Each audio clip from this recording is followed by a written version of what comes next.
Tu es marié depuis un mois et ta femme veut déjà emménager dans ma maison, ai-je hurlé à mon fils pendant qu'il mastiquait calmement le sandwich qu'il tenait à la main.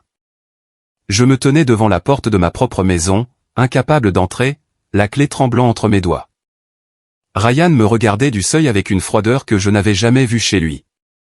Derrière lui, Jessica souriait avec cette expression triomphante qui me brisait l'âme.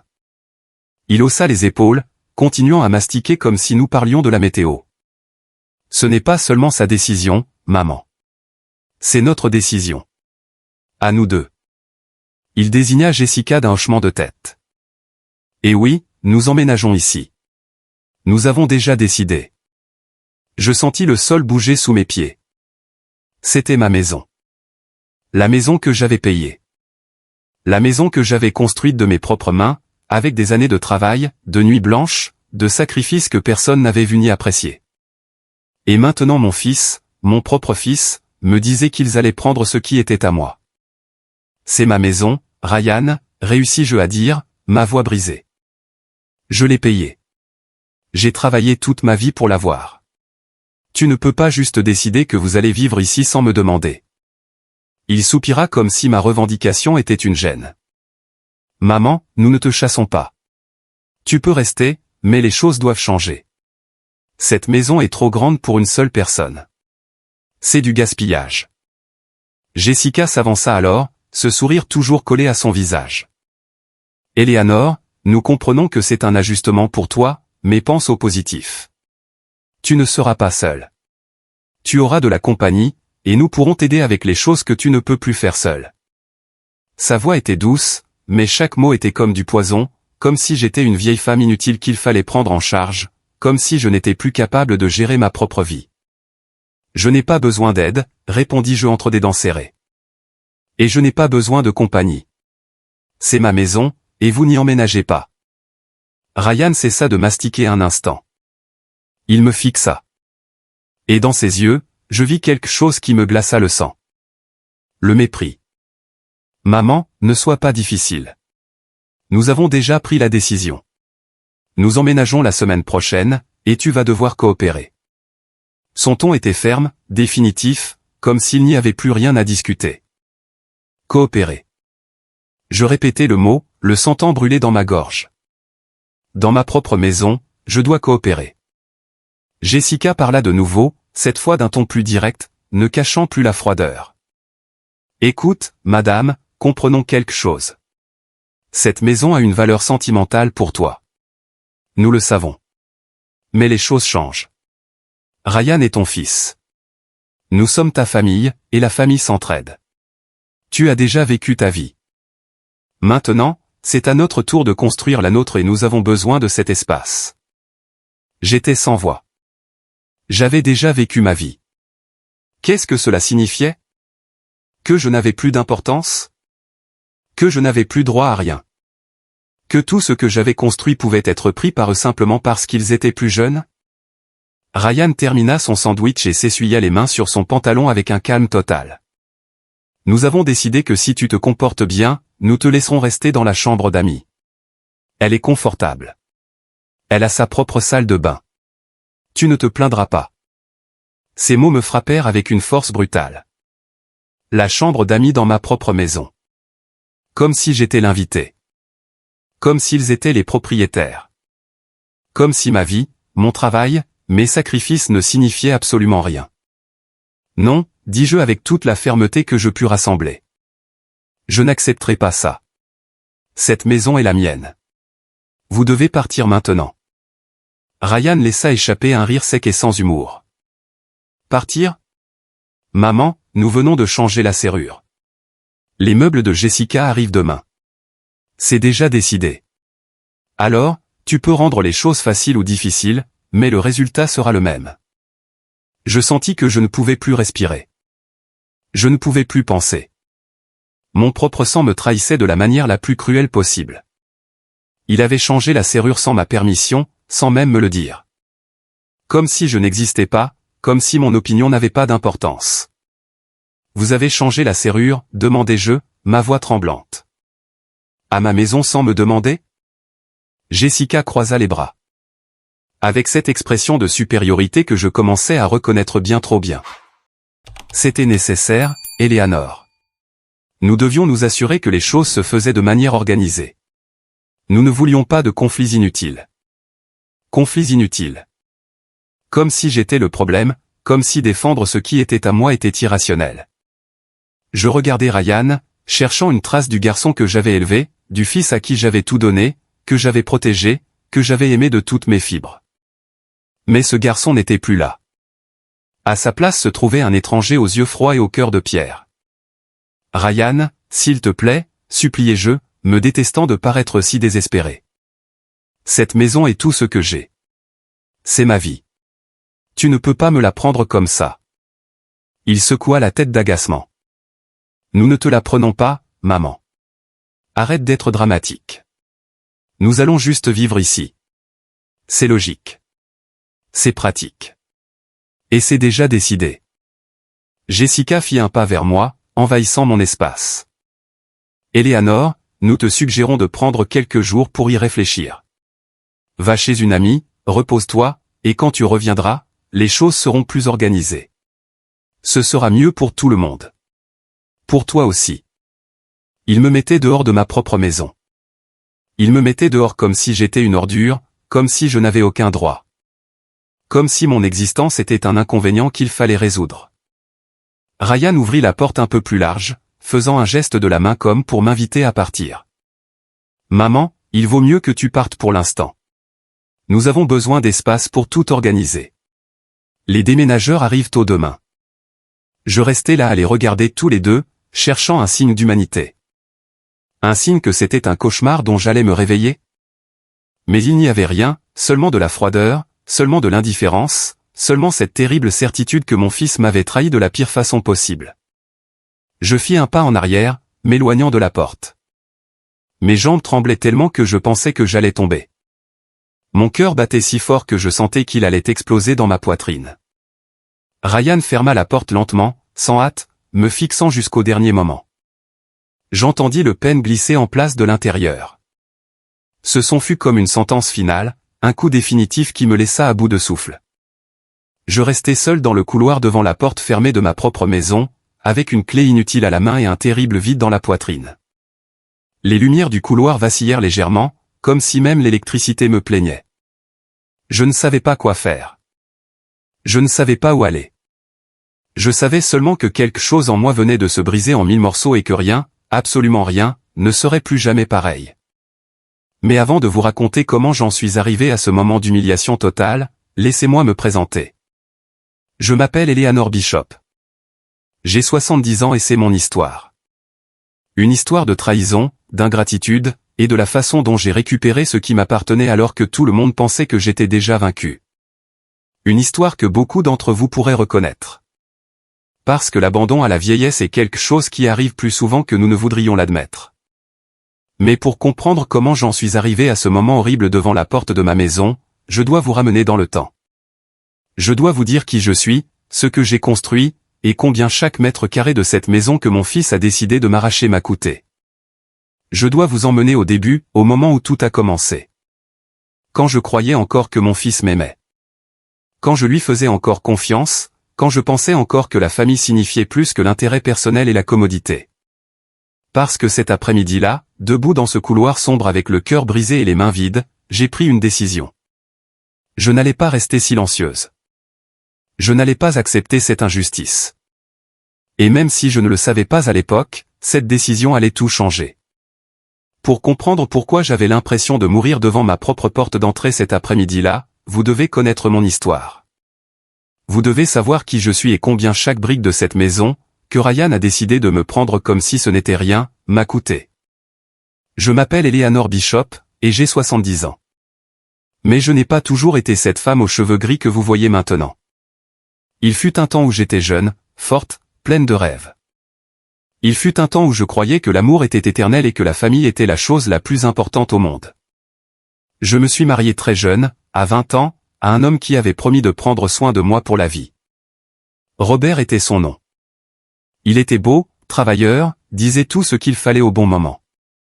Je l'aimais de toute mon âme. Et quand Ryan est né, j'ai pensé que ma vie était complète.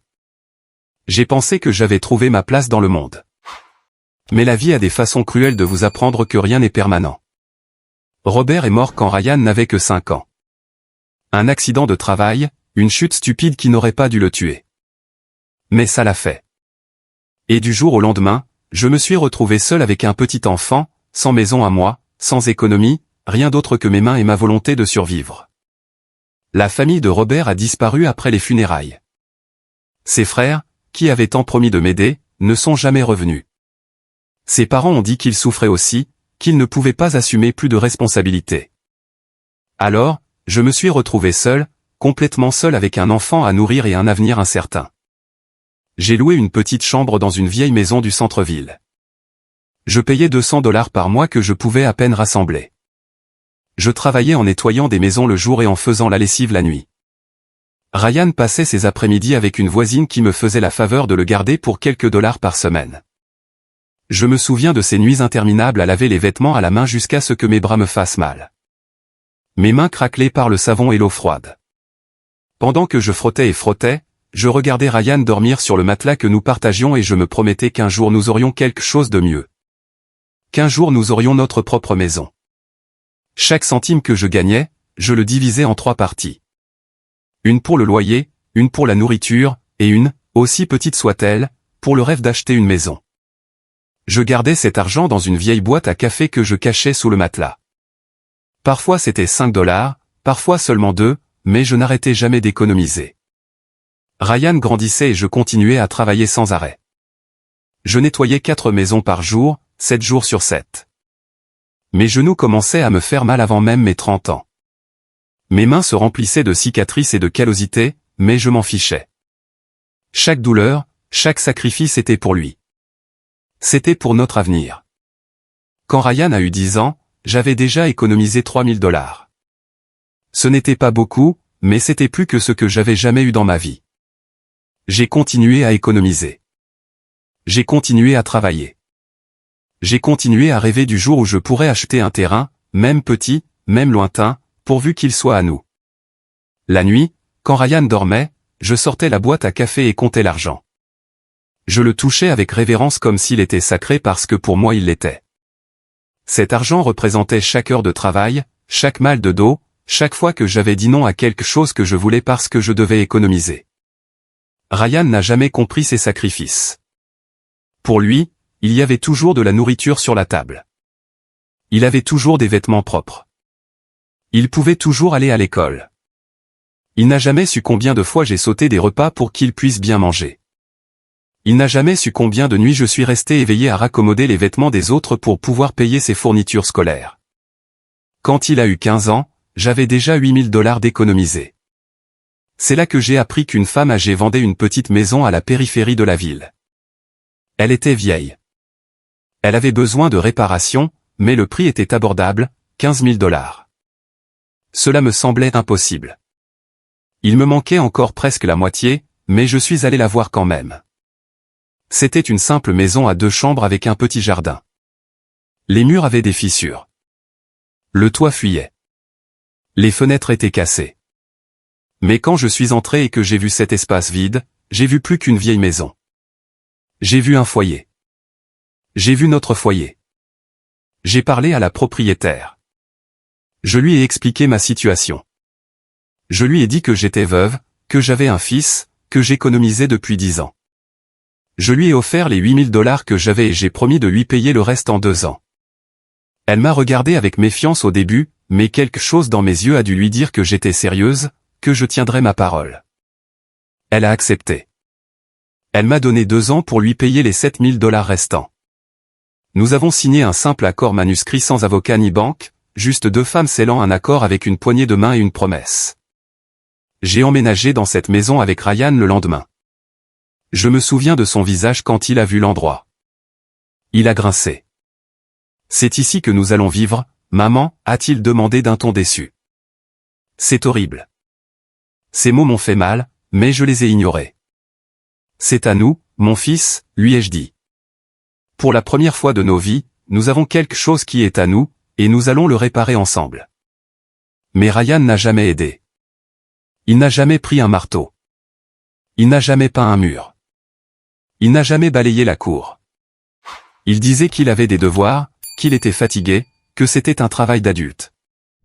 Alors, je l'ai tout fait moi-même. Tout, chaque réparation, chaque amélioration. Je travaillais le jour en nettoyant des maisons, et la nuit, je réparais ma propre maison. J'ai appris à remplacer les fenêtres en regardant des vidéos à la bibliothèque publique. J'ai appris à réparer les fuites en demandant au gars du magasin de bricolage local. J'ai appris à peindre les murs parce que je n'avais pas d'argent pour payer qui que ce soit. Et pendant que je travaillais jusqu'à l'épuisement, Ryan était soit dehors avec ses amis, soit enfermé dans sa chambre. Parfois, je le regardais par la fenêtre et je me demandais s'il comprendrait un jour tout ce que je faisais pour lui, s'il apprécierait un jour ce sacrifice. Les 2 ans passèrent plus vite que je ne l'avais prévu. Je continuais à nettoyer des maisons. Je continuais à économiser chaque centime. Et un mois avant la date limite, j'avais les $7 000 entiers. Je suis allé trouver la dame qui m'avait vendu la maison et je lui ai payé le dernier centime. Elle a compté l'argent lentement, de ses mains tremblantes, puis m'a regardé avec respect. « Vous avez tenu parole, Eleanor. Peu de gens tiennent leurs promesses. » Elle me tendit les papiers de la maison. « C'est à vous maintenant. » J'ai pris ces papiers les larmes aux yeux. C'était l'acte de propriété, le document qui prouvait que cette maison, aussi modeste soit-elle, était à moi, que personne ne pouvait me la prendre, que j'avais réalisé l'impossible. Je suis rentré cet après-midi-là et j'ai montré les papiers à Ryan. « Regarde, mon fils, j'ai entièrement remboursé la maison. Elle est à nous. Personne ne peut nous la prendre maintenant. » Il leva à peine les yeux de son téléphone. « C'est génial, maman, dit-il sans émotion et retourna à ses SMS. Il n'y eut pas de câlin, pas de félicitations, pas de reconnaissance de l'exploit que sa mère venait d'accomplir. Cette nuit-là, seul dans ma chambre, avec l'acte de propriété sur ma poitrine, j'ai pleuré. J'ai pleuré de bonheur pour ce que j'avais réalisé. Et j'ai pleuré de tristesse parce que mon fils ne l'appréciait pas. Parce que pour lui, tout ce que je faisais était juste normal. C'était attendu. C'était mon obligation. Mais je me suis dit que cela n'avait pas d'importance. Qu'un jour il comprendrait que lorsqu'il serait plus âgé, quand il aurait ses propres responsabilités, il apprécierait tout ce que sa mère avait fait pour lui. Je m'accrochais à cet espoir et je continuais. J'ai passé les années suivantes à améliorer la maison. J'ai remplacé les vieilles conduites. J'ai réparé le système électrique. J'ai peint chaque mur. J'ai planté des fleurs dans le jardin. J'ai acheté des meubles d'occasion que j'ai restaurés de mes propres mains. Chaque recoin de cette maison portait ma sueur, mon effort, mon amour. Ryan a obtenu son diplôme d'études secondaires et a trouvé un emploi dans un magasin d'électronique. Il gagnait bien sa vie, mais il ne m'a jamais offert de m'aider avec les dépenses du ménage. Il n'a jamais demandé si j'avais besoin de quelque chose. Il vivait avec moi, mangeait ma nourriture, utilisait mon électricité, mon eau, mais agissait comme si tout cela apparaissait par magie. J'ai continué à travailler même si j'avais plus de 60 ans et que mon corps commençait à payer la facture de tant d'années d'efforts. Mes genoux me faisaient mal tous les matins. Mon dos craquait chaque fois que je me penchais. Mes mains, pleines d'arthrite, pouvaient à peine les tenir. Mais je continuais parce que cette maison était ma fierté. C'était la preuve qu'une femme seule pouvait s'en sortir. C'était mon héritage. C'était tout ce que j'avais à laisser à mon fils quand je serais parti. Ryan avait 38 ans quand il rencontra Jessica. J'avais déjà 69 ans et j'avais commencé à penser que mon fils resterait célibataire pour toujours. Non pas que cela me dérangeait beaucoup. Après tant d'années passées ensemble, nous nous étions habitués à notre routine. Je cuisinais, nettoyais, entretenais la maison. Il travaillait, rentrait tard, mangeait et s'enfermait dans sa chambre. Nous n'avions pas de relation étroite. Cela faisait des années que je n'attendais plus de conversation profonde avec lui. Des années que j'avais accepté que mon fils n'était pas affectueux, qu'il n'était pas reconnaissant, qu'il était juste comme ça, froid, distant, mais c'était mon fils, et c'était sa maison autant que la mienne. Ou du moins c'est ce que je pensais. Un dimanche, il arriva avec elle. Jessica, une femme de 35 ans, mince, aux longs cheveux noirs et à un sourire qui n'atteignait pas ses yeux. Ryan la présenta avec une étrange formalité, comme s'il accomplissait une tâche obligatoire. « Maman, voici Jessica, ma petite amie. » Ce furent ses seuls mots. Il ne dit pas quand ils s'étaient rencontrés. Il ne dit pas comment ils s'étaient connus. Il ne dit rien d'autre. « Enchantée, Eleanor, » dit Jessica, tendant la main. Sa poignée de main était ferme, presque agressive. « Ryan m'a tant parlé de vous. » Je me demandais ce que Ryan avait bien pu lui raconter, vu que nous parlions à peine. Mais je souris poliment et les invitai à s'asseoir. Je fis du café et servis des biscuits que j'avais faits ce matin-là. Jessica s'assit sur le canapé et commença à regarder autour d'elle avec une expression que je ne pouvais déchiffrer. Ses yeux parcouraient chaque recoin du salon, chaque meuble, chaque détail. Ce n'était pas un regard de curiosité innocente. C'était un regard calculateur, comme si elle évaluait quelque chose. « Jolie maison », dit-elle finalement. Mais son ton ne sonnait pas comme un compliment. Il sonnait plus comme une observation technique. « Combien de chambres a-t-elle » ? « 2, répondis-je en servant le café. « Ma chambre est celle de Ryan. »« Et combien de salles de bain » demanda-t-elle, prenant la tasse sans un merci. « Une salle de bain complète et une demi-salle de bain, dis-je, ressentant quelque chose d'étrange à propos de son interrogatoire. « Pourquoi demandez-vous » Jessica haussa les épaules. « Juste par curiosité. La maison a l'air grande de l'extérieur. Je pensais qu'elle aurait plus d'espace. » Elle regarda Ryan et il hocha légèrement la tête comme s'il partageait une pensée secrète. Cette première visite fut inconfortable. Jessica posa des questions sur tout. Combien je payais pour l'électricité ? Combien pour l'eau ? La maison était-elle propriétaire ou louée ? Quand l'avais-je achetée ? Combien avait-elle coûté ? Des questions qui semblaient invasives, inappropriées pour une première rencontre. Ryan ne dit rien. Il se contenta de boire son café et de hocher la tête chaque fois que Jessica parlait. C'était comme si elle contrôlait tout, comme s'il n'était là que pour jouer un rôle. Avant de partir, Jessica se dirigea vers la fenêtre donnant sur le jardin. « Ce jardin a beaucoup de potentiel, » commenta-t-elle. « On pourrait faire tant de choses ici. Une terrasse peut-être, ou agrandir la maison, ajouter une autre pièce. » Ces mots me mirent profondément mal à l'aise. Pourquoi faisait-elle des projets pour ma maison ? Pourquoi parlait-elle comme si elle avait le droit d'avoir une opinion sur ce qu'il fallait faire de ma propriété ? La maison va bien comme elle est, dis-je fermement. Elle n'a pas besoin de modification. Jessica me regarda avec un sourire qui n'était pas gentil. Bien sûr, Eleanor, c'était juste un commentaire. Mais son ton montrait clairement que ce n'avait pas été juste un commentaire. C'était quelque chose de plus. Après cette première visite, Jessica commença à venir plus souvent. Au début 1 fois par semaine, puis 2 fois, puis presque tous les jours, et chaque fois qu'elle venait, elle faisait la même chose. Elle observait, elle évaluait. Elle commentait les choses qui pouvaient être améliorées, changées, modifiées. « Ce canapé est si vieux, Eleanor, » disait-elle. « Tu devrais penser à le remplacer. Ces rideaux ne vont pas avec la couleur du mur. » Elle donnait son avis sans qu'on le lui demande. « Tu as besoin de quelque chose de plus moderne. La cuisine est si démodée, » disait-elle, en regardant ma vaisselle. Une rénovation ne ferait pas de mal. J'essayais de rester calme. Je me disais qu'elle essayait juste d'être utile, de donner des suggestions, mais il y avait quelque chose dans son ton qui me dérangeait profondément. Elle parlait de ma maison comme si elle était déjà la sienne, comme si elle avait le droit d'avoir une opinion sur chaque détail. Ryan ne l'arrêtait jamais. Il ne lui disait jamais d'arrêter de commenter les affaires de sa mère. Au contraire, parfois, il était même d'accord avec elle. Jessica a raison, maman. Le canapé est vraiment usé. 1 mois après l'avoir rencontré, Ryan rentra chez lui avec une nouvelle. Maman, Jessica et moi allons nous marier. Nous ne sommes pas des enfants, maman, répondit-il, agacé. À notre âge, quand tu sais ce que tu veux, ça ne sert à rien d'attendre. Mais je la connais à peine, dis-je, essayant de trouver les bons mots. Je ne l'ai rencontrée qu'il y a 1 mois. Tu n'as pas besoin de mieux la connaître, dit Ryan froidement. Je la connais. C'est suffisant.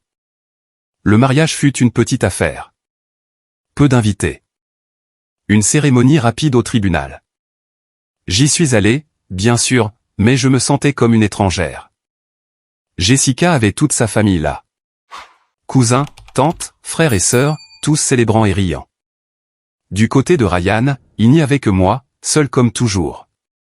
Pendant la petite réception qu'ils ont tenue dans un restaurant, j'ai entendu la famille de Jessica parler. Jessica a tellement de chance, dit l'une de ses tantes, Ryan a sa propre maison. Ils n'auront pas à payer de loyer. Ces mots me troublèrent. Pourquoi parlait-il comme si Ryan avait sa propre maison? C'était ma maison, pas la sienne. Mais je ne dis rien. Je ne voulais pas gâcher la journée de mon fils. Après le mariage, j'ai supposé que Ryan et Jessica chercheraient leur propre logement. C'était la chose logique, la chose normale. Deux jeunes mariés ont besoin de leur espace, de leur intimité. Mais les jours passèrent et Ryan ne mentionna rien sur le déménagement. Jessica commença à rester à la maison plus fréquemment. D'abord, c'était quelques nuits par semaine, puis toute la semaine. Et soudain, elle était juste là tout le temps. Ses affaires commencèrent à apparaître partout dans la maison. Son shampoing dans la douche, ses vêtements dans la chambre de Ryan, ses chaussures près de l'entrée. J'essayais d'être compréhensive. Je me disais qu'ils économisaient probablement pour louer quelque chose, que ce n'était que temporaire, que bientôt ils partiraient et que je retrouverais ma maison paisible. Mais Jessica commença à se comporter étrangement. Elle déplaçait mes affaires sans permission. Elle réarrangeait les meubles quand je n'étais pas là. Elle changeait l'ordre des choses dans la cuisine. Et quand je protestais, elle me regardait avec ce faux sourire et disait, j'essayais juste d'aider, Eleanor. La maison a besoin d'une touche plus fraîche. Un jour, je suis rentré de l'épicerie et j'ai trouvé qu'elle avait déménagé toute ma vaisselle. Elle l'avait sortie des placards et l'avait mise dans des cartons. Qu'est-ce que tu fais? Demandai-je, sentant mon cœur s'accélérer. Je réorganise la cuisine, répondit-elle avec un naturel total.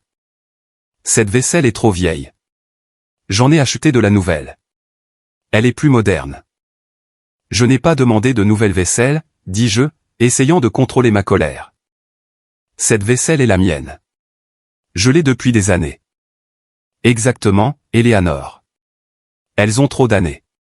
Il est temps de les changer. Son ton était condescendant, comme si elle parlait à un enfant. Tu dois apprendre à te débarrasser des vieilles choses. Tu ne peux pas t'accrocher au passé. Ryan entra à ce moment-là. Qu'est-ce qui se passe ici? Demanda-t-il, agacé, comme si la simple existence d'un conflit le dérangeait. Ta femme jette mes affaires, dis-je en désignant les cartons. Ma vaisselle? Celle que j'utilise depuis des années? Ryan regarda les cartons et haussa les épaules. Maman, ce ne sont que des assiettes. Jessica en a acheté de nouvelles. Quel est le problème? Quel est le problème? Répétai-je, incrédule. Quel est le problème? Le problème est que c'est ma maison et personne n'a le droit de jeter mes affaires sans ma permission. Jessica soupira dramatiquement. Eleanor, je ne jette rien. Les vieilles choses sont dans des cartons. Tu peux les garder si tu veux, mais je comprends qu'à ton âge, c'est difficile d'accepter le changement. À mon âge, ces mots me blessèrent plus que je ne voulais l'admettre. Comme si avoir 70 ans me rendait incapable de penser par moi-même. Comme si mon opinion n'avait plus d'importance simplement parce que j'étais plus âgé. Il ne s'agit pas d'accepter le changement, dis-je, ma voix tremblante. Il s'agit de respecter ce qui est à moi. Cette maison est la mienne. Ces choses sont à moi, et personne n'a le droit de changer quoi que ce soit sans me demander d'abord. Ryan s'approcha et posa une main sur mon épaule.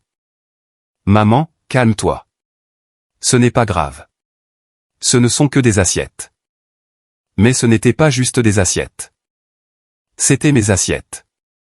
Elles faisaient partie de ma vie, de mon histoire. Chacune contenait un souvenir, une signification. Et maintenant, elles étaient remplacées sans mon consentement. Comme si elles n'avaient pas d'importance. Comme si je n'avais pas d'importance. Cette nuit-là, allongé dans mon lit, je ressentis quelque chose que je n'avais pas ressenti depuis des années. La peur. La peur de ce qui se passait dans ma propre maison. La peur de cette femme qui était entrée dans nos vies. La peur de mon propre fils qui semblait avoir oublié qui était sa mère. Dans les jours qui suivirent l'incident de la vaisselle, la tension dans la maison devint insupportable. Jessica agissait comme si rien ne s'était passé, mais je pouvais sentir son regard m'évaluer constamment, comme si elle attendait le moment parfait pour passer à l'étape suivante de son plan. Elle commença à rentrer plus tôt de son travail. Parfois, j'étais encore en train de préparer le dîner quand elle entrait, enlevait ses chaussures et se dirigeait directement vers la cuisine. « Éléanore, qu'est-ce que tu prépares ?» demandait-elle, en regardant dans la marmite avec une expression critique. « C'est beaucoup trop salé. Ryan doit faire attention à sa tension artérielle. » Je n'avais jamais su que Ryan avait des problèmes de tension artérielle.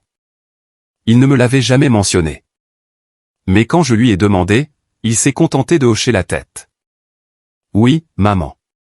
Le médecin me l'a dit il y a des mois, je pensais te l'avoir mentionné. » Il ne me l'avait pas mentionné. Mais Jessica savait.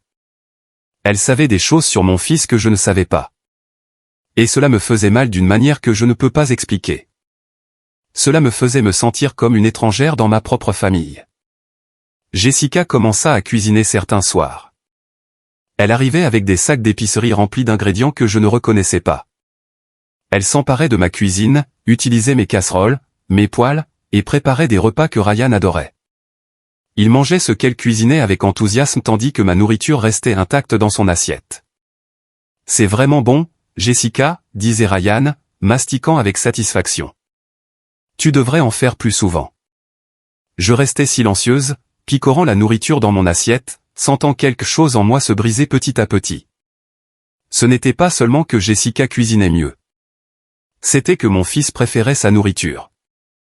Il préférait tout ce qui venait d'elle, et je devenais invisible dans ma propre maison.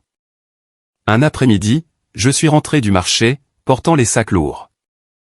Mes mains arthritiques pouvaient à peine les tenir.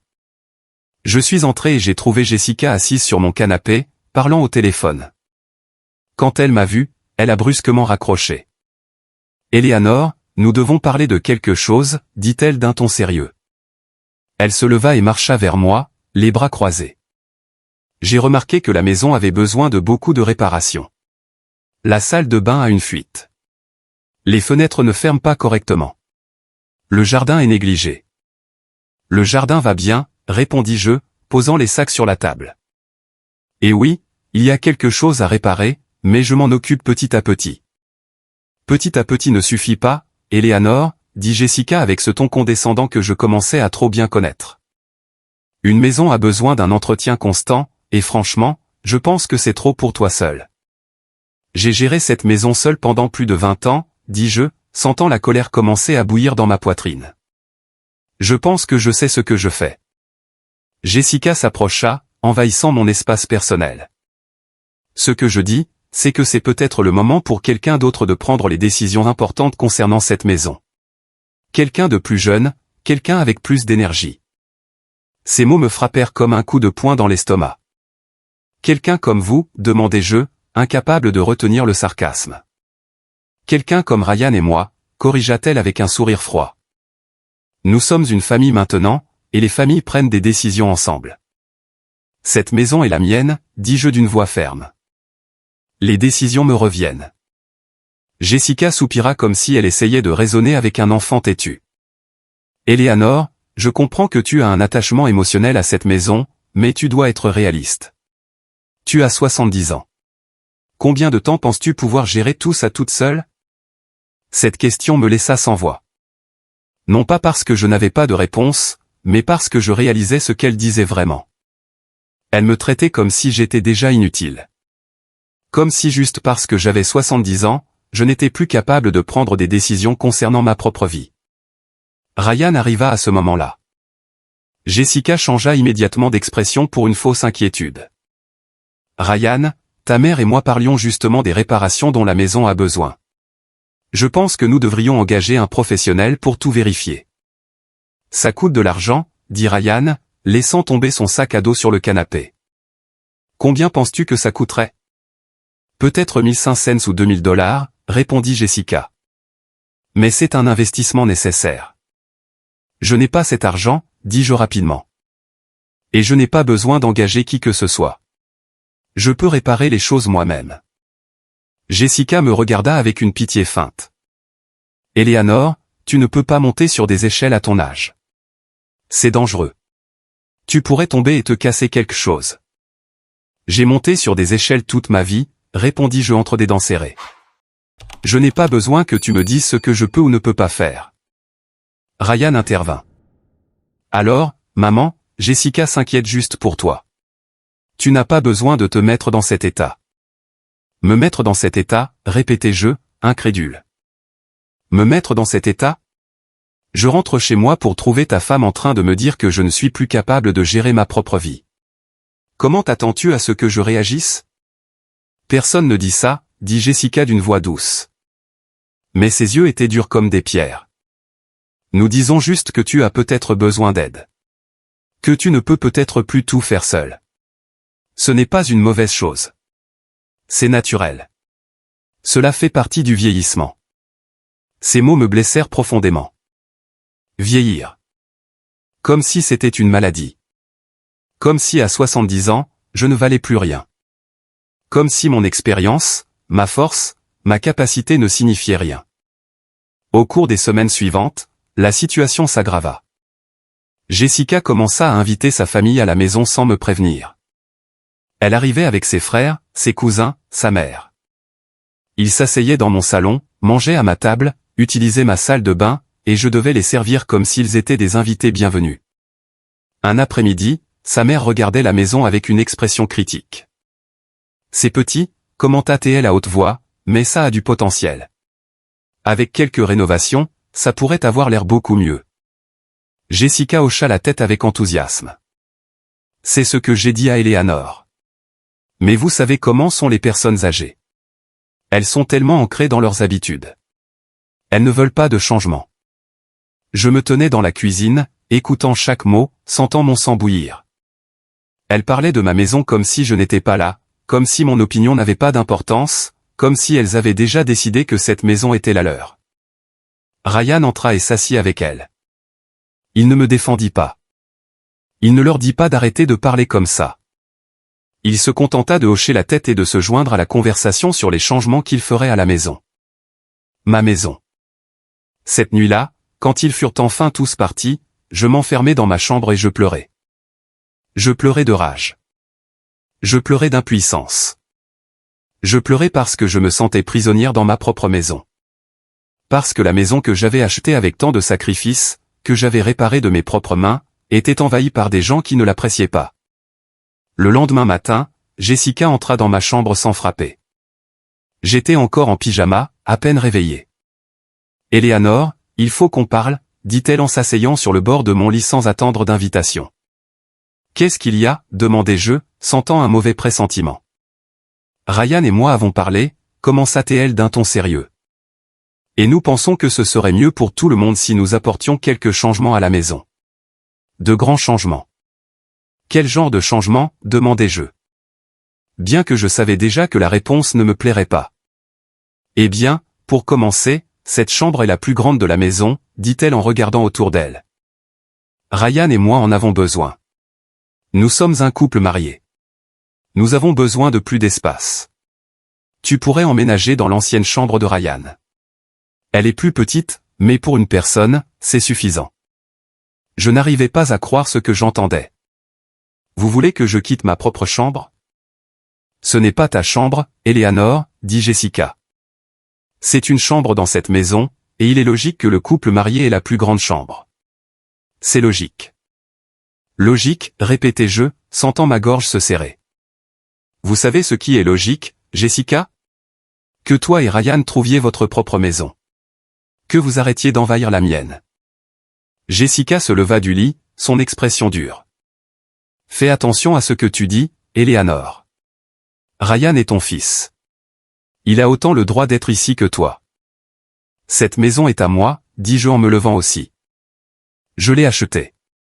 Je l'ai payée. Les papiers sont à mon nom. Ryan n'a aucune revendication dessus. On verra ça, dit Jessica avec un sourire qui me glaça le sang et elle sortit de ma chambre, me laissant tremblante de colère et de peur. Après la conversation avec Jessica dans ma chambre, les choses changèrent radicalement. Le semblant de civilité avait disparu. Le masque était tombé complètement. Maintenant, ils agissaient avec une impudence totale, comme si j'étais l'obstacle à éliminer. Ce même après-midi, Ryan rentra du travail et me demanda de venir dans le salon. Jessica était déjà assise là, les jambes croisées, avec ce regard de supériorité que je détestais tant. « Maman, assieds-toi », me commanda Ryan d'un ton qu'il n'avait jamais utilisé avec moi auparavant. Ce n'était pas une demande. C'était un ordre. Je m'assis sur le fauteuil en face d'eux, sentant mon cœur battre de plus en plus fort. Je savais que ce qui allait arriver ne serait pas bon. Je le sentais dans l'air, dans la façon dont ils me regardaient, comme s'ils étaient sur le point d'annoncer une décision qu'ils avaient déjà prise sans moi. Maman, Jessica et moi avons beaucoup réfléchi à cette situation, commença Ryan d'une voix froide et maîtrisée. Et nous sommes arrivés à la conclusion que nous ne pouvions pas continuer comme ça. Cette maison est trop petite pour 3 personnes. Alors trouvez une autre maison, répondis-je, essayant de garder ma voix stable. C'est vous qui vous êtes mariés. C'est vous qui avez besoin de votre propre espace. Jessica laissa échapper un court rire sans humour. Eleanor, soyons réalistes. Nous sommes jeunes, productifs. Nous avons toute la vie devant nous. Toi, avec tout le respect que je te dois, tu as déjà vécu la tienne. Tu as eu ton temps. Maintenant, c'est notre tour. Ces mots me frappèrent comme des pierres. J'ai déjà vécu ma vie. Qu'est-ce que cela signifie exactement? Cela signifie qu'il est temps que tu nous laisses vivre la nôtre, intervint Ryan. Cela signifie que cette maison a besoin d'une jeune famille, d'enfants, d'un avenir. Elle ne peut pas rester figée dans le temps juste parce que tu t'y accroches. Je m'y accroche parce que c'est la mienne, dis-je, sentant les larmes commencer à me piquer les yeux. Parce que je l'ai achetée avec mon argent. Parce que chaque centime que j'ai payé pour elle venait de mon travail. Tu n'as pas mis un seul centime, Ryan. Pas un seul. Je suis ton fils, rétorqua-t-il avec colère. Tout ce que tu as devrait être à moi aussi. C'est logique. C'est naturel. La chose naturelle serait que tu aies ta propre maison, dis-je en élevant la voix. La chose naturelle serait que tu respectes ta mère. La chose naturelle serait que tu te souviennes de tout ce que j'ai fait pour toi. Jessica se pencha en avant, ses yeux brillants de malice. Eleanor, écoute attentivement ce que je vais dire. Ryan et moi allons emménager dans cette maison.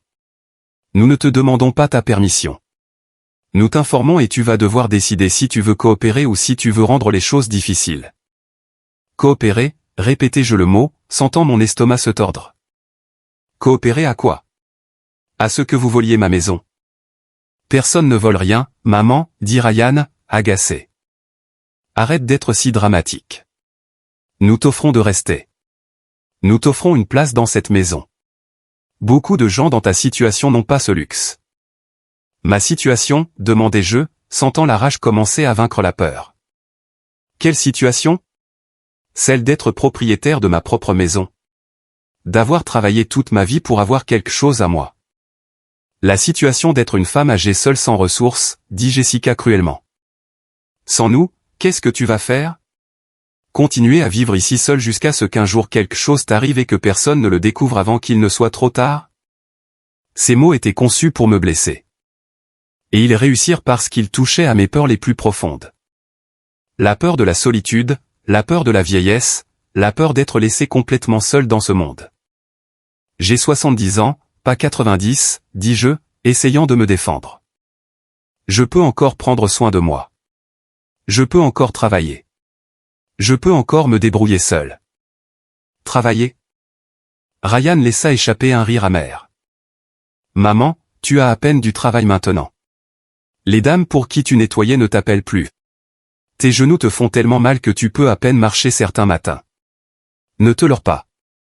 Chaque mot était un coup de couteau parce qu'il avait raison sur certaines choses. Oui, mes genoux me faisaient mal. Oui, j'avais perdu des emplois parce que je ne pouvais plus faire les choses aussi vite qu'avant. Mais cela ne signifiait pas que j'étais inutile. Cela ne signifiait pas que je n'avais pas droit à ma propre maison. Cette conversation est terminée, dis-je, me levant avec difficulté. Je n'écouterai plus ça. C'est ma maison. Point final. Assieds-toi, maman, ordonna Ryan d'une voix dure. Nous n'avons pas fini. J'ai fini, répondis-je en me dirigeant vers ma chambre. Mais Jessica se leva rapidement et me bloqua le passage. Tu ne pars pas tant que nous n'avons pas fini cette conversation, dit-elle les bras croisés. Nous allons mettre les choses au clair une fois pour toutes. Dégage de mon chemin, dis-je, sentant tout mon corps trembler. Ou quoi, Jessica? Qu'est-ce que tu vas faire, Eleanor? Appeler la police? Jeter ton propre fils dehors? Tout le monde saurait quel genre de mère tu es alors. Je me figeai. Elle avait raison. Si j'appelais la police, si je faisais une scène, tout le monde dirait que j'étais une mauvaise mère, que j'étais cruelle, que je mettais mon propre fils à la rue. Personne ne comprendrait ma version de l'histoire. Exactement, dit Jessica, voyant mon expression. Tu comprends la situation maintenant. Tu es piégé, et plus vite tu l'accepteras, mieux ce sera pour tout le monde. Ryan s'approcha alors, posant une main sur mon épaule. Son contact, qui autrefois m'aurait réconforté, me donnait maintenant la chair de poule. Maman, ça ne doit pas être difficile. Tu peux rester dans la petite chambre. Personne ne te met dehors. Tu dois juste accepter que les choses vont changer, que ce n'est plus toi qui commande ici. Je me dégageai de son emprise. Je possède cette maison. L'acte de propriété est à mon nom. Légalement, c'est moi qui commande et vous ne pouvez rien y faire. Jessica et Ryan échangèrent un regard. Il y avait quelque chose dans ce regard qui me fit profondément peur. C'était comme s'ils partageaient un secret, comme s'ils savaient quelque chose que je ne savais pas. L'acte de propriété, dit Jessica lentement. Oui, parlons de l'acte de propriété. Où le gardes-tu, Eleanor? Mon sang se glaça. Pourquoi voulez-vous savoir?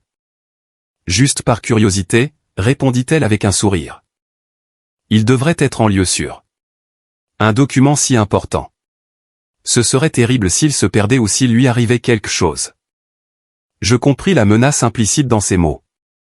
Il voulait savoir où se trouvait l'acte de propriété. Il voulait y avoir accès. Et je réalisai soudain à quel point cette situation était vraiment dangereuse.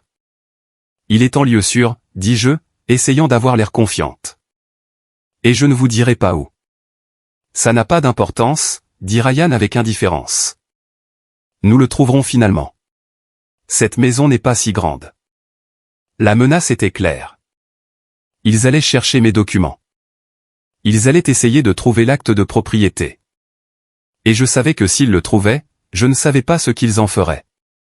Le détruiraient-ils, le cacheraient-ils, l'utiliseraient-ils pour une sorte de chantage? Je ne dormis pas cette nuit-là. Je restais éveillé dans mon lit, écoutant chaque bruit dans la maison, écoutant pour voir si Ryan ou Jessica quittaient leur chambre pour fouiller mes affaires. La peur était si intense que j'avais l'impression d'étouffer. Le lendemain matin, quand ils partirent au travail, je sortis l'acte de propriété de l'endroit où je l'avais caché. Je l'avais gardé dans une boîte à chaussures au fond de mon placard. Pas la meilleure cachette, je le savais. Je devais le mettre en lieu sûr. Je le pliai soigneusement et le mis dans mon sac à main. Je décidai de le porter avec moi partout. Je ne pouvais pas risquer qu'il le trouve. Ces papiers étaient ma seule protection, ma seule preuve que cette maison était la mienne. Mais alors que je marchais dans la maison vide ce matin-là, regardant chaque recoin que j'avais réparé de mes propres mains, je ressentis une profonde tristesse. Cette maison, qui avait été ma fierté, mon refuge, ma plus grande réalisation, était devenue un champ de bataille, et je perdais la guerre. Ryan et Jessica sont revenus cet après-midi-là avec une attitude différente, plus calme, plus confiante, comme s'ils avaient pris une décision définitive. Pendant le dîner, que nous avons mangé dans un silence tendu, Jessica a finalement parlé. Eleanor, Ryan et moi avons décidé de te donner une semaine pour réfléchir. Une semaine pour décider si tu vas coopérer ou non. Après cette semaine, nous agirons en fonction de ta décision. Je n'ai pas besoin d'une semaine, répondis-je, ma voix tremblante. Ma réponse est non. Je ne cède pas ma maison. Je ne déménage pas dans la petite chambre. Je n'accepte aucune de vos exigences. Ryan claqua sa fourchette sur son assiette. Alors tu devras en subir les conséquences, maman, parce que nous emménageons ici avec ta permission ou sans elle. Les jours suivants furent les plus tendus que j'ai jamais vécus. Ryan et Jessica agissaient comme s'ils possédaient déjà la maison. Ils déplaçaient des meubles sans me demander. Ils faisaient des projets à voix haute sur la pièce qu'ils utiliseraient pourquoi. Ils parlaient d'apporter leurs affaires comme si j'avais déjà accepté la situation. Je restais dans ma chambre la plupart du temps. Je ne sortais que pour cuisiner quelque chose de rapide et me réenfermais. Je portais mon sac à main partout avec l'acte de propriété caché au fond. Je n'osais pas le laisser seul un instant. Un après-midi, alors que je préparais du thé dans la cuisine, j'entendis Jessica parler au téléphone dans le salon. Elle n'essayait pas de baisser la voix. C'était comme si elle voulait que je l'entende. « Oui, maman. »« C'est presque prêt, » dit-elle joyeusement. La vieille femme résiste, mais elle ne peut rien faire. Ryan et moi emménageons la semaine prochaine. Oui, toute la maison sera à nous. Elle restera dans la petite chambre si elle décide de rester du tout. Je restais figé, tasse à la main. La vieille femme? C'est ainsi qu'elle me désignait? Avec un tel mépris, un tel manque total de respect. Je sentis la rage bouillir dans ma poitrine, mais je me forçais à rester calme. Je ne pouvais pas leur donner la satisfaction de me voir exploser. Le lendemain, Ryan rentra à la maison avec des cartons, de grands cartons de déménagement. Il les laissa dans le salon et me regarda d'un air défiant. « Nous commençons à faire les cartons ce week-end », annonça-t-il. Jessica a déjà donné son préavis à son appartement. Nous emménageons dans 5 jours. Vous n'emménagez nulle part, dis-je d'une voix ferme. C'est toujours ma maison. Maman, ça suffit, dit Ryan, agacé. Ça va arriver avec ou sans ton acceptation. Tu peux rendre les choses faciles ou difficiles, mais le résultat sera le même. Jessica entra alors, portant plus de cartons. Elle me regarda avec un sourire victorieux. Eleanor, j'ai pensé à quelque chose. Nous avons besoin d'une copie des clés pour quand tu n'es pas là et que nous avons besoin d'entrer. C'est juste pratique. Vous avez déjà des clés, répondis-je avec suspicion. Ryan a sa clé. Nous avons besoin de plus de copies, insista Jessica. Pour la sécurité. Où gardes-tu les clés de rechange? Je compris immédiatement ce qu'il faisait. Il voulait le contrôle total de la maison. Il voulait pouvoir aller et venir à leur guise sans dépendre de moi. Il voulait éliminer toute trace de mon autorité. Il n'y a pas de clé de rechange. Je mentis. Juste celle que nous avons chacun. Jessica plissa les yeux. Bien. Alors nous ferons des copies de celles de Ryan. Cette nuit-là, alors que je pensais qu'ils dormaient tous les deux, je me levai et me dirigeai silencieusement vers la porte d'entrée. Je vérifiai la serrure, pensant la changer moi-même le lendemain. Mais quand j'essayais de tourner le pêne de l'intérieur, je constatai qu'il ne fonctionnait pas correctement. Quelqu'un l'avait desserré. Un frisson me parcourut l'échine. Il l'avait trafiqué. Il préparait le terrain pour ce qui allait arriver. Pour me retirer tout contrôle sur ma propre maison, je retournai dans ma chambre, tremblante. Cette nuit-là, je dormis avec une chaise calée contre la porte. Je ne me sentais plus en sécurité, même dans ma propre chambre. Ma maison était devenue un territoire ennemi. Le lendemain, pendant que Ryan et Jessica étaient au travail, j'appelai un serrurier. Je lui expliquai que j'avais besoin de changer la serrure immédiatement. Mais quand il arriva et que je lui racontai la situation, il me regarda avec pitié. « Madame, si votre fils vit ici, il a un droit légal d'accéder à la maison, expliqua-t-il. Si je change la serrure et qu'il appelle la police, vous pourriez avoir des problèmes, même si la maison est à vous. Mais il me menace, dis-je, sentant les larmes commencer à couler. Lui et sa femme veulent prendre ma maison. Le serrurier soupira. Madame, c'est une affaire légale. Vous devez parler à un avocat, pas à un serrurier. Je suis désolé. Il partit sans rien faire. Et je restais là, sentant les murs se refermer sur moi. Je ne pouvais pas changer les serrures. Je ne pouvais pas expulser Ryan parce que c'était mon fils et qu'il vivait ici légalement. Je ne pouvais rien faire sans avoir l'air de la méchante, de la mère cruelle qui mettait son propre fils à la rue. Cet après-midi-là, je décidai de chercher de l'aide. J'allai chez ma voisine, Betty. Elle avait 75 ans, et nous étions amis depuis des années. Je lui racontais tout ce qui se passait, chaque détail, chaque menace, chaque humiliation. Betty écouta avec une expression grave. « Eleanor, c'est grave. très grave. Tu dois protéger ces documents. L'acte de propriété de ta maison. S'il le trouve, je ne sais pas ce qu'il pourrait faire. Je les porte avec moi tout le temps, lui dis-je en lui montrant mon sac à main. Je ne les lâche pas des yeux. C'est bien. Mais qu'en est-il quand tu dois prendre une douche? Quand tu dois dormir? Tu ne peux pas vivre comme ça, Eleanor. Tu as besoin d'un plan. Elle avait raison. J'avais besoin d'un plan. Mais j'étais si fatigué, si effrayé que je ne pouvais pas penser clairement. Betty me prit les mains. Écoute-moi. Demain, tu viendras et tu me donneras une copie de cet acte. Je vais la garder ici chez moi. Comme ça, si quelque chose arrive, s'ils trouvent les originaux ou te les prennent, tu auras une sauvegarde. Ces mots me donnèrent un peu d'espoir, au moins je ne serai pas complètement sans défense. Merci, Betty. Tu ne sais pas à quel point cela compte pour moi. Nous sommes voisines, Eleanor. Nous sommes amis, et ce qu'ils te font est mal. Très mal. Je retournai à ma maison, me sentant un peu plus forte. Mais quand j'ouvris la porte, la scène que je trouvais me laissa à bout de souffle. Ryan et Jessica avaient déplacé tous les meubles du salon. Mon canapé, celui que j'avais restauré de mes propres mains, était poussé contre le mur. À sa place, ils avaient mis un nouveau canapé moderne que je ne reconnaissais pas.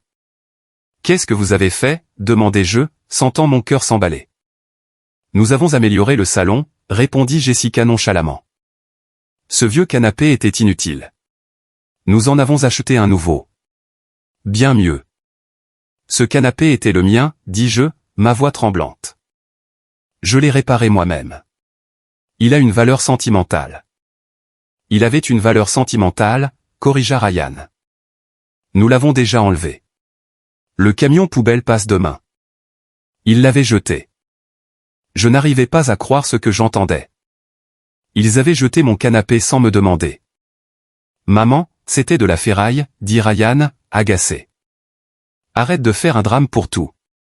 Je courus dans le jardin et là il était, mon canapé jeté à côté des poubelles comme s'il ne valait rien, comme si les années que j'avais passées à le restaurer. Les souvenirs que j'en avais ne signifiaient absolument rien. Je m'approchai et passai ma main sur le tissu. Je me souvenais quand je l'avais trouvé dans une vente de garage pour 20 $. Je me souvenais comment je l'avais nettoyé, comment j'avais remplacé le rembourrage, comment je l'avais tapissé moi-même avec du tissu que j'avais acheté avec mon salaire. Cela avait été l'un de mes premiers projets quand j'avais acheté la maison, et maintenant il était à la poubelle. Les larmes commencèrent à couler de manière incontrôlable. Ce n'était pas seulement le canapé. C'était tout. C'était la façon dont ils effaçaient ma présence de ma propre maison. C'était la façon dont ils éliminaient chaque trace de moi, tout ce que j'avais construit, chaque souvenir que j'avais créé. Je rentrai et les confrontai. Vous n'aviez pas le droit, dis-je d'une voix brisée. Vous n'aviez pas le droit de jeter mes affaires. Ce n'est plus seulement ta maison, maman, dit Ryan froidement. C'est notre maison, et nous allons faire les changements que nous voulons. Les papiers sont à mon nom, hurlai-je, perdant le contrôle. Cette maison est la mienne. La mienne seule. Jessica s'approcha avec une expression dangereuse. Ces papiers que tu ne cesses de mentionner, Eleanor. Où sont-ils? Nous ne les avons jamais vus. Comment savons-nous qu'ils existent même? Ils existent, dis-je, serrant mon sac à main contre ma poitrine. Et ils sont en lieu sûr. Dans ce sac à main que tu portes partout, je parie, dit Jessica avec un sourire narquois. Qu'est-ce qui ne va pas, Eleanor?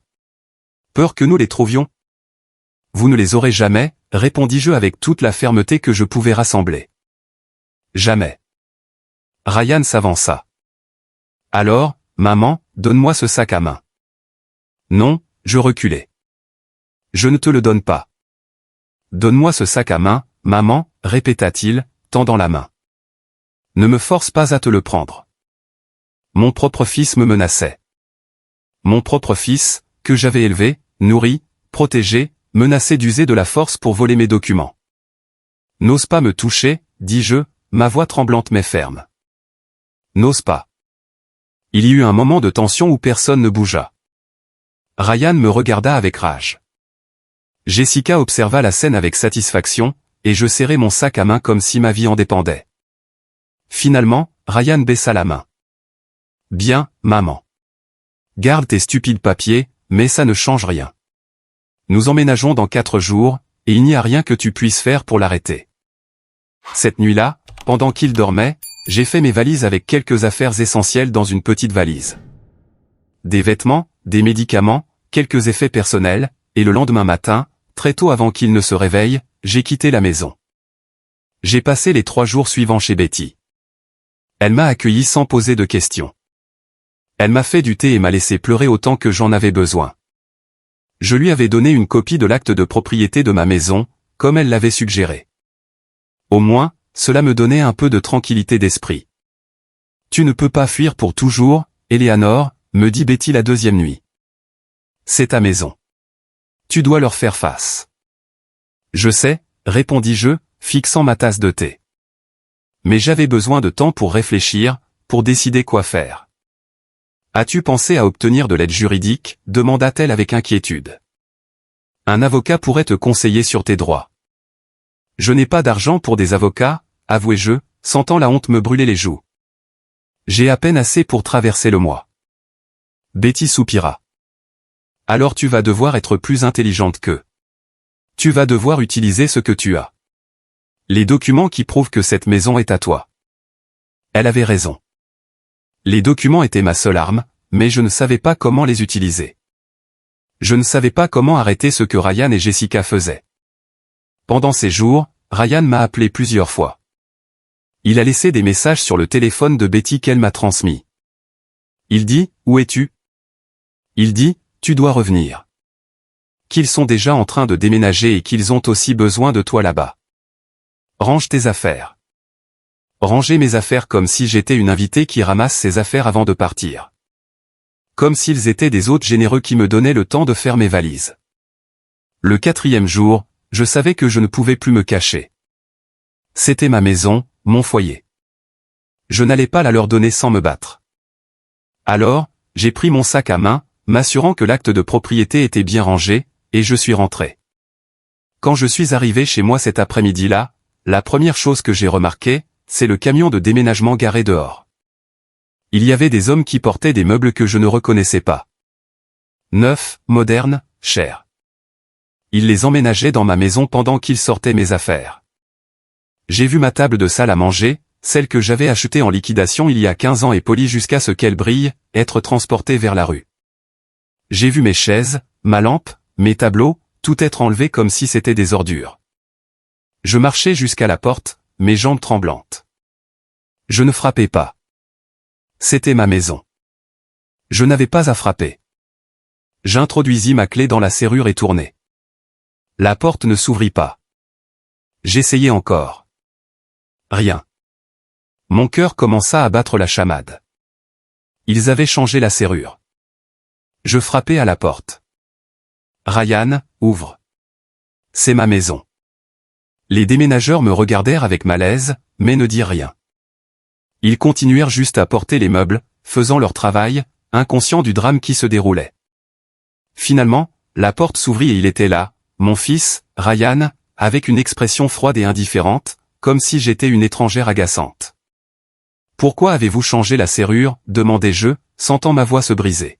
« Pourquoi ne puis-je pas entrer dans ma propre maison ?»« Tu es parti, maman ?» répondit Ryan d'un ton accusateur. « Tu as disparu pendant 3 jours sans un mot. Nous pensions que tu avais pris ta décision, que tu avais décidé de partir. Je suis parti parce que vous me menaciez, hurlai-je, incapable de me retenir. Je suis parti parce que je ne me sentais plus en sécurité dans ma propre maison. » Jessica apparut derrière Ryan. Elle portait un tablier comme si elle était la maîtresse de maison préparant le dîner. L'image me souleva l'estomac. « Eleanor, quelle surprise de te revoir, » dit-elle avec une fausse douceur. « Nous pensions que tu avais trouvé un autre endroit où rester. »« C'est ma place, » répondis-je, essayant de passer. Mais Ryan bloqua l'entrée avec son corps. « Les choses ont changé, maman, » dit-il d'une voix dure. « Nous avons emménagé. Tout est organisé. Si tu veux rester, il y a des règles à suivre. »« Des règles ?» répétai-je incrédule. « Des règles dans ma propre maison. Ce n'est plus seulement ta maison, intervint Jessica. C'est notre maison, et si tu veux vivre ici, tu vas devoir respecter notre façon de faire les choses. Je poussai Ryan et força mon passage. Ce que je vis me laissa à bout de souffle. La maison était complètement transformée. Mes meubles avaient disparu. À leur place se trouvaient de nouvelles choses modernes que je ne reconnaissais pas. Les murs étaient peints de différentes couleurs. Mes tableaux avaient disparu. Mes rideaux avaient été remplacés. « Qu'est-ce que vous avez fait ?» murmurai-je, regardant autour de moi avec horreur. « Qu'est-ce que vous avez fait à ma maison ?»« Nous l'avons amélioré, » répondit Jessica avec fierté. Il était en quel est un look plus moderne, plus actuel. Je marchai vers ma chambre, ou ce qui avait été ma chambre. La porte était fermée. Je l'ouvris, et le choc fut total. Mes affaires avaient disparu. Mon lit avait été remplacé par un nouveau lit king size. Ma commode avait disparu. Mes photographies avaient disparu des murs. Où sont mes affaires, demandai-je, sentant les larmes monter à mes yeux. Où sont mes vêtements? Mes affaires? Dans la chambre d'amis, répondit Ryan, désignant l'autre chambre. Nous t'avons dit que tu devrais y emménager. Nous l'avons fait pour toi pendant ton absence. Pour faciliter les choses. Je courus vers la petite chambre, celle qui avait été celle de Ryan pendant des années. J'ouvris la porte, et le choc fut total. Mes affaires, entassées dans des cartons, empilés négligemment.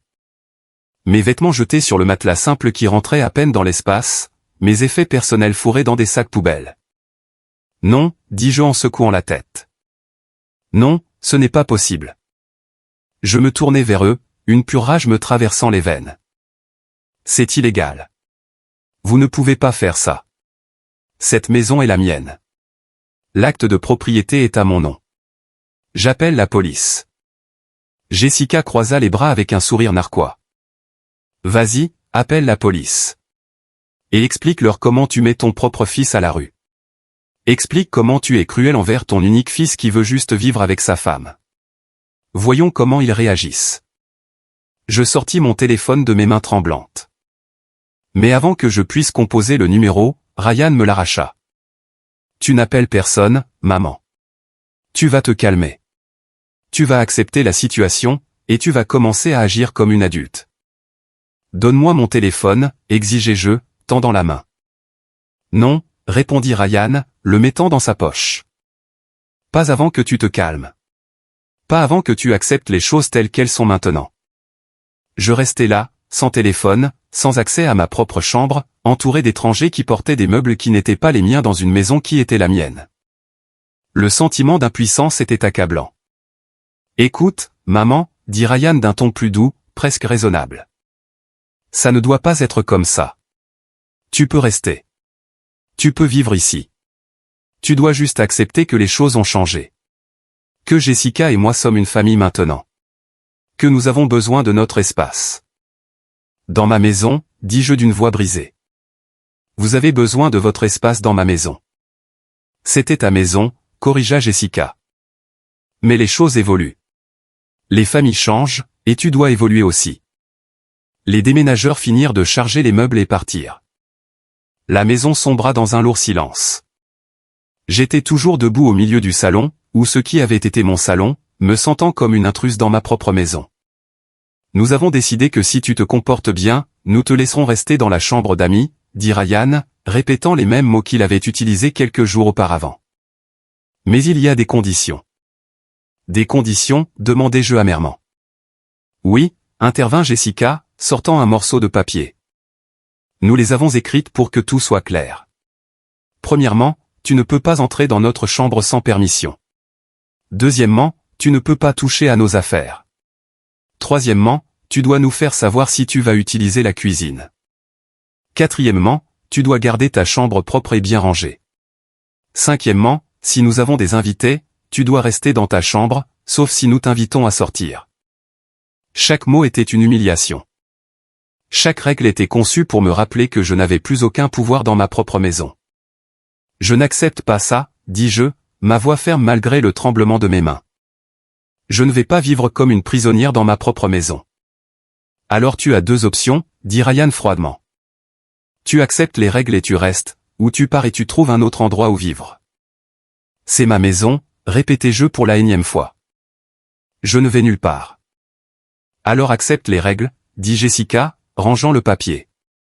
Parce que nous emménageons aujourd'hui et c'est comme ça.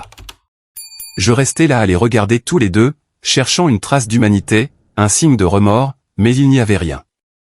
Seulement une détermination froide, seulement la certitude qu'ils avaient gagné. Ryan me rendit finalement mon téléphone. Tiens. Mais ne fais rien de stupide. Rappelle-toi, ça peut être facile ou ça peut être difficile. Tu décides. Je pris le téléphone et m'enfermai dans la petite chambre. Ma nouvelle chambre. La chambre où il m'avait relégué. Comme si j'étais une invitée indésirable. Je m'assis sur le matelas simple et regardai les cartons de mes affaires. Et puis, les mains encore tremblantes, je composai le numéro de Betty. Betty, j'ai besoin d'aide, murmurai-je au téléphone, essayant d'empêcher Ryan et Jessica de m'entendre de l'autre côté de la porte. Ils ont changé la serrure. Ils ont déménagé toutes mes affaires. Ils m'ont mise dans la petite chambre comme si j'étais une étrangère. Eleanor, c'est de l'abus, répondit Betty, sa voix alarmée. Tu dois faire quelque chose. Tu ne peux pas les laisser s'en tirer comme ça. Mais que puis-je faire, demandai-je, sentant les larmes recommencer à couler. Si j'appelle la police, ils penseront que je suis une mère cruelle qui met son fils dehors. Si je fais une scène, tout le monde sera de leur côté. Tu as l'acte de propriété, me rappela Betty. Tu as la preuve légale que cette maison est à toi. Cela vaut plus que n'importe quelle manipulation émotionnelle qu'ils essaient d'utiliser. Elle avait raison. J'avais l'acte de propriété. J'avais la preuve. Mais je ne savais toujours pas comment l'utiliser. Comment transformer ce morceau de papier en une véritable solution. Écoute-moi, Eleanor, continua Betty. Demain matin, tu vas aller chez un avocat. J'en connais un. Il s'appelle Monsieur Evans. Il est bon, et la première consultation est gratuite. Tu vas lui montrer les documents, et tu vas lui demander de t'aider à récupérer ta maison. Et s'il veut me faire payer, demandai-je avec inquiétude. Je n'ai pas d'argent, Betty. Alors nous trouverons un autre moyen, répondit-elle fermement. Mais tu dois essayer. Tu ne peux pas rester là et les laisser te traiter comme ça. Je ne dormis pas cette nuit-là. Je restais assise sur le petit matelas, écoutant les bruits de ma propre maison. J'entendis Ryan et Jessica rire dans ma chambre. J'entendis la télévision qu'ils avaient installée. J'entendis leur voix parler de leur projet de réaménagement du jardin. Chaque son était une torture. Chaque rire était un rappel que j'avais perdu le contrôle de ma vie, que tout ce que j'avais construit m'était arraché. Le lendemain matin, je sortis de la chambre très tôt. Ryan et Jessica dormaient encore. Je traversai la maison en silence, regardant tous les changements qu'ils avaient faits. Les nouveaux meubles, les murs fraîchement peints, les photographies d'eux deux accrochées là où les miennes se trouvaient auparavant. C'était comme si je n'avais jamais existé. Comme si mes années dans cette maison, mon travail, mes sacrifices avaient été complètement effacés. Je pris mon sac à main et partis. Je me dirigeai directement vers l'adresse que Betty m'avait donnée. Le bureau de l'avocat, Monsieur Evans, était au centre-ville dans un vieil immeuble de 3 étages. Je montai les escaliers avec difficulté, mes genoux protestant à chaque pas. La réceptionniste me salua avec un sourire professionnel. « Avez-vous un rendez-vous » ? « Non, avouai-je en me sentant petite. Mais on m'a dit que Monsieur Evans offrait une consultation gratuite. J'ai besoin d'aide urgente. » La réceptionniste vérifia son emploi du temps. « Vous avez de la chance. Il vient d'avoir une annulation. Il peut vous voir dans 15 minutes. » Je m'assis dans la salle d'attente, serrant mon sac à main contre ma poitrine. À l'intérieur se trouvait l'acte de propriété de ma maison. Ma seule arme, mon seul espoir. Quand ils ont finalement appelé mon nom, je suis entré dans un petit bureau, mais bien rangé. Monsieur Evans était un homme d'une 50aine d'années, les tempes grisonnantes et une expression aimable. Madame Bishop, me salua-t-il en me tendant la main. Comment puis-je vous aider ? Je lui racontai tout, chaque détail. Du jour où Ryan est apparu avec Jessica au moment où ils ont changé la serrure et m'ont relégué dans la petite chambre. J'ai parlé sans arrêt pendant 20 minutes, laissant éclater toute la douleur, toute la rage, toute l'impuissance que j'avais gardée en moi. Monsieur Evans écouta en silence, prenant des notes occasionnellement. Quand j'eus fini, il me regarda avec une expression sérieuse. « Madame Bishop, avez-vous les documents qui prouvent que la maison est à vous ?» Je sortis l'acte de propriété de mon sac à main et le posai sur son bureau. Il le révisa attentivement, lisant chaque page, vérifiant chaque détail. « Ces documents sont légitimes, dit-il finalement. La maison est enregistrée à votre nom. Vous êtes la seule propriétaire légale de cette propriété. Alors je peux les expulser, dis-je, sentant un rayon d'espoir. Je peux les faire partir. Monsieur Evans soupira. Ce n'est pas si simple, Madame Bishop. Votre fils a des droits de résidence parce qu'il y vit depuis des années. Vous ne pouvez pas le jeter à la rue sans procédure légale. Mon cœur se serra. Alors je ne peux rien faire. Je n'ai pas dit ça, répondit l'avocat, ce que je dis, c'est que vous devez suivre une procédure. Vous devez déposer une demande d'expulsion formelle. Avec ces documents, vous êtes certaine de gagner, mais cela prendra du temps. Combien de temps, demandai-je désespérément. Cela pourrait être des semaines. Cela pourrait être des mois. Le système juridique n'est pas rapide. Je sentis les larmes recommencer à couler. Je n'ai pas des mois. Je ne peux pas vivre comme ça pendant des mois. Ils ont déjà tout pris. Ils m'ont déjà acculé dans un coin de ma propre maison. Monsieur Evans se pencha en avant. Madame Bishop, savent-ils que vous avez ces documents? Savent-ils que vous avez l'acte de propriété? Ils sans doute, répondis-je. Ils ont essayé de me le prendre. C'est pourquoi je le porte avec moi tout le temps. Bien, dit l'avocat pensivement. Alors laissez-moi vous suggérer quelque chose. Nous pouvons faire deux choses.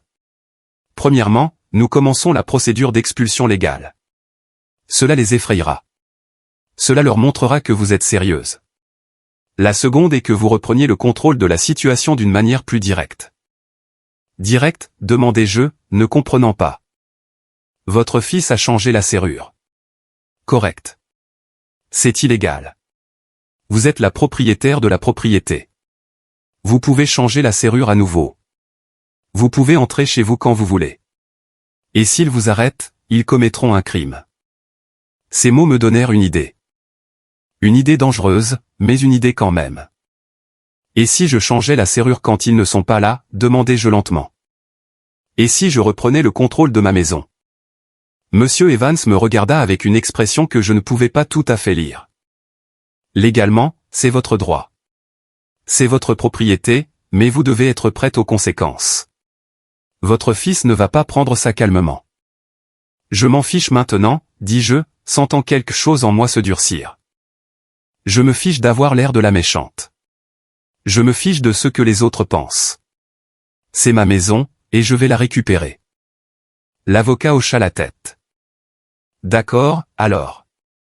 Voici ce que nous allons faire. Je vais préparer les documents pour entamer la procédure d'expulsion. Cela vous donnera un soutien juridique et vous ferez ce que vous avez à faire pour protéger votre propriété. Je quittai ce bureau en me sentant différente. Je n'étais plus la femme effrayée qui était entrée. J'étais une femme avec un plan, une femme qui avait décidé de se battre. J'appelai un serrurier différent. Je lui expliquai la situation, lui montrant l'acte de propriété. J'ai besoin que vous changiez la serrure aujourd'hui, lui dis-je. Et j'ai besoin que vous le fassiez quand les personnes qui y vivent seront parties. Le serrurier examina les documents. Si vous êtes la propriétaire, pas de problème. À quelle heure voulez-vous que je vienne? À 14 heures, répondis-je, ils seront au travail. Je passai les heures suivantes chez Betty, attendant, regardant l'horloge toutes les 5 minutes, sentant l'anxiété et la détermination s'affronter en moi.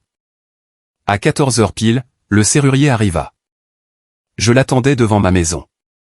Prête, demanda-t-il, sortant ses outils. Prête, répondis-je, ma voix ferme. Il fallut 20 minutes pour changer la serrure. 20 minutes qui semblèrent une éternité. Chaque fois qu'une voiture passait, mon cœur bondissait, pensant que ce pourrait être qui rentrait tôt, mais personne ne vint. Le serrurier finit, me tendit les nouvelles clés et partit. Je restai là, tenant ces clés à la main, sentant leur poids. C'était plus que des clés. C'était ma déclaration de guerre. C'était ma ligne de démarcation. C'était ma façon de dire que ça s'arrêtait là. Je suis entré chez moi. Ma maison. Et je me suis mis au travail. J'ai pris toutes les affaires de Ryan et Jessica et les ai mises dans des cartons. Leurs vêtements, leurs chaussures, leurs articles de salle de bain, tout. J'ai travaillé pendant 3 heures d'affilée, ignorant la douleur dans mon dos, dans mes genoux. J'ai déplacé tous les cartons sur le porche. Puis j'ai sorti mes affaires de la petite chambre et les ai remises dans ma chambre, ma vraie chambre. J'ai raccroché mes photographies. J'ai remis mes vêtements dans le placard et puis je me suis assise sur leur nouveau canapé parce que le mien était déjà à la décharge et j'ai attendu. Je les ai attendus. Je les ai attendus pour qu'ils essaient d'ouvrir la porte et découvrent que leur clé ne fonctionnait plus. Je les ai attendus pour qu'ils réalisent que tout avait changé parce que j'avais changé. Je n'étais plus la femme effrayée qui acceptait l'humiliation. J'étais la propriétaire de cette maison, et il était temps qu'ils s'en souviennent. Il était 18 heures quand j'entendis la voiture de Ryan s'arrêter dehors. Mon cœur battait la chamade, mais je restais calme. Je m'étais préparé à ce moment depuis des heures. Je savais exactement ce que j'allais dire. Je savais exactement comment j'allais agir. J'entendis ses pas s'approcher de la porte, puis le bruit de la clé essayant d'entrer dans la serrure. 1 fois, 2 fois, 3 fois, puis le silence, puis des voix confuses. Qu'est-ce qui ne va pas ? J'entendis la voix de Jessica. Pourquoi ça ne s'ouvre pas ? Je ne sais pas. Ryan répondit, frustré. La clé ne rentre pas. Ils frappèrent d'abord doucement, puis plus fort. Puis ils commencèrent à cogner. Maman, ouvre. Qu'est-ce que tu as fait ? Ryan hurlait de rage. Je me levai lentement, marchai jusqu'à la porte et l'ouvris. Les deux se tenaient là, leurs expressions mêlées de choc et de fureur. Derrière eux sur le porche se trouvaient tous leurs cartons. Qu'est-ce que cela signifie ? Demanda Ryan, désignant les cartons. Qu'est-ce que tu as fait ? Je reprends ma maison, répondis-je, ma voix calme mais ferme. J'ai changé la serrure. J'ai fait tes affaires, et maintenant je te demande de partir. Jessica essaya de me pousser pour entrer, mais je ne la laissai pas faire. Je restai ferme sur le pas de la porte. Tu n'entres pas. Pas sans ma permission. Et tu n'as pas ma permission. Tu es folle, cria Jessica, son visage rouge de rage. Tu ne peux pas nous expulser. Nous vivons ici. Vous viviez ici, corrigeai-je. Mais c'est fini. C'est ma maison. L'acte de propriété est à mon nom, et vous n'êtes plus les bienvenus. Ryan essaya de raisonner, sa voix tremblant entre la colère et le désespoir. Maman, tu ne peux pas faire ça. Je suis ton fils. Tu vas me laisser à la rue. Tu m'as laissé dans une petite chambre, répondis-je, sentant les larmes commencer à me piquer les yeux. Mais je ne les laissai pas couler. Tu as changé la serrure la première. Tu as jeté mes affaires comme si elles ne valaient rien. Tu m'as traité comme une ordure dans ma propre maison. Alors ne viens pas me parler d'abandon maintenant. Tu es une mauvaise mère, hurla Ryan, frappant du poing le cadre de la porte. Une mère terrible. C'est pourquoi mon père aurait eu honte de toi. Ces mots faisaient mal, mais ils ne me brisaient plus. Ils n'avaient plus le pouvoir de me détruire. Ton père aurait honte de toi, répondis-je d'une voix calme. De la façon dont tu as traité la femme qui a tout sacrifié pour te donner une vie décente. De la façon dont tu as essayé de voler la seule chose qu'elle avait.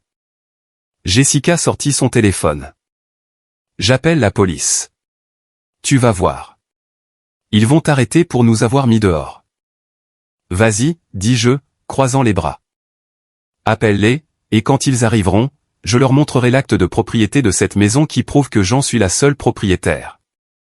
Je leur dirai comment vous avez changé la serrure en premier, comment vous m'avez relégué dans une petite chambre, comment vous avez jeté mes affaires, et nous verrons qui aura des problèmes avec la loi. Jessica baissa son téléphone, son expression passant de la fureur à l'inquiétude. Elle réalisa que j'avais raison. Elle réalisa que cette fois, j'avais le pouvoir. D'ailleurs, continuai-je, sortant un papier de ma poche. J'ai déposé une demande d'expulsion aujourd'hui. Mon avocat est en train de la traiter. Vous avez 2 semaines pour trouver un autre endroit où vivre. Et si vous essayez d'entrer dans cette maison sans ma permission, vous violerez une ordonnance légale. C'était un mensonge. L'avocat préparait encore les documents. Mais il ne le savait pas. Et le mensonge fonctionna. Je vis la peur apparaître sur leur visage. Tu ne peux pas faire ça, dit Ryan, sa voix plus faible maintenant. Tu n'as pas d'argent pour des avocats. J'ai trouvé un moyen, répondis-je.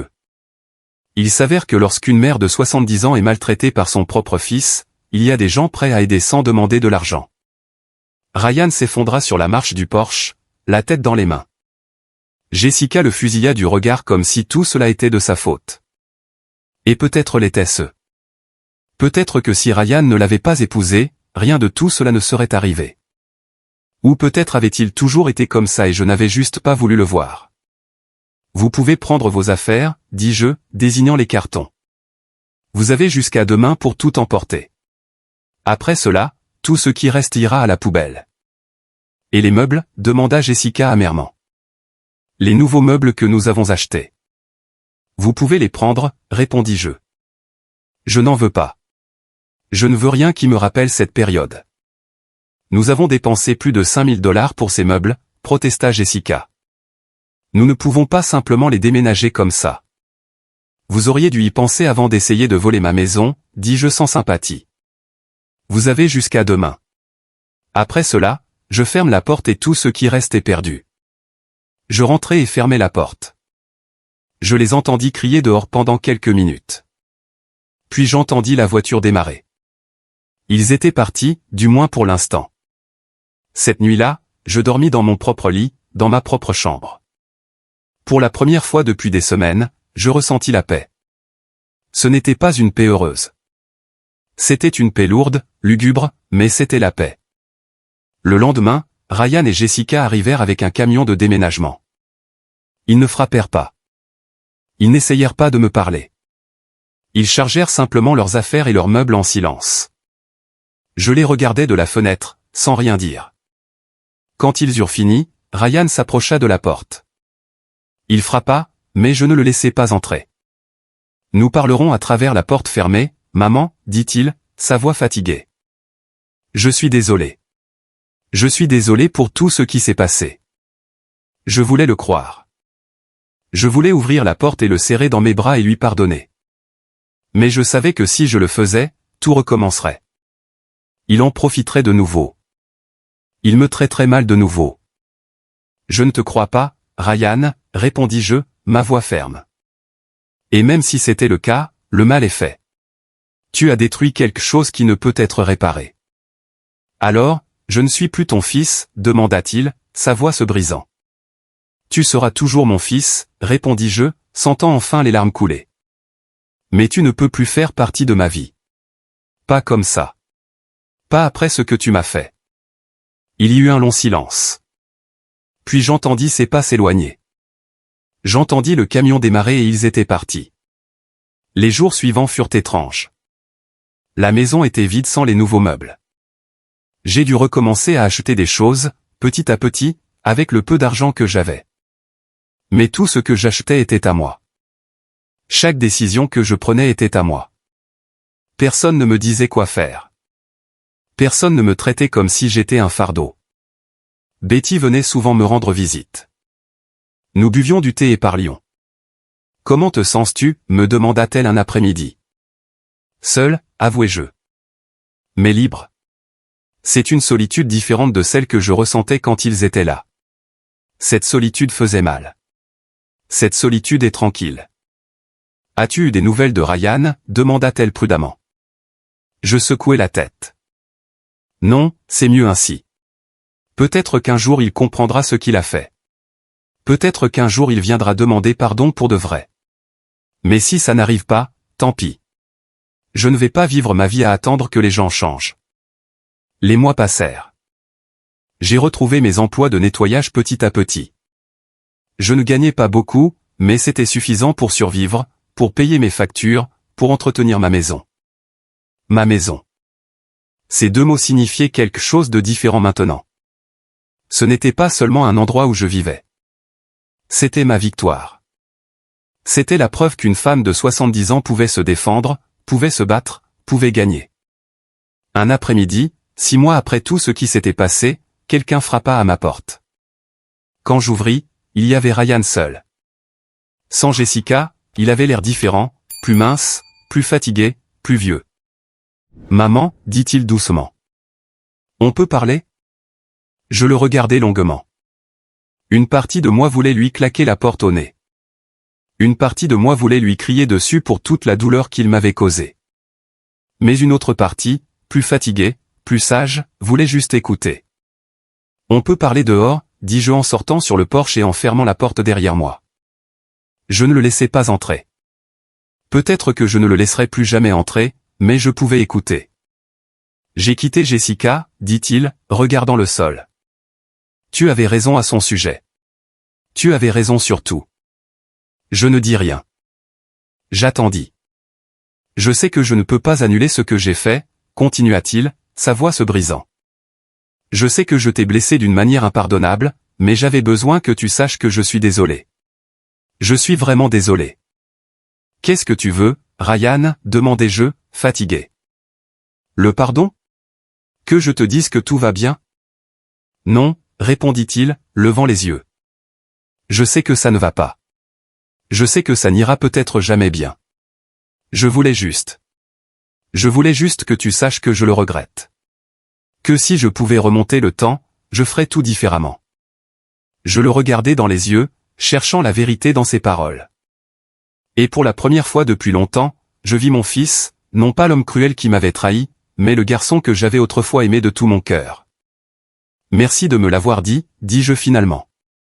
Mais j'ai besoin de temps, beaucoup de temps, et je ne sais pas si je pourrai jamais te pardonner complètement. Il hocha la tête, les larmes aux yeux. Je comprends. Il partit, et je restai là sur le porche de ma maison, regardant le coucher de soleil. Je ne savais pas si Ryan et moi aurions un jour une relation. Je ne savais pas si la douleur qu'il m'avait causée guérirait un jour complètement, mais je savais que j'avais fait ce qu'il fallait. J'avais défendu ce qui était à moi. J'avais montré que peu importe votre âge, vous pouvez vous battre pour votre dignité. Vous pouvez récupérer ce qui vous a été pris. Je rentrai chez moi, fermai la porte à clé et m'assis dans mon fauteuil. Ma maison était silencieuse, mais c'était un silence que j'avais choisi. C'était mon silence. C'était ma paix. Et cela, après tout ce qui s'était passé, était tout.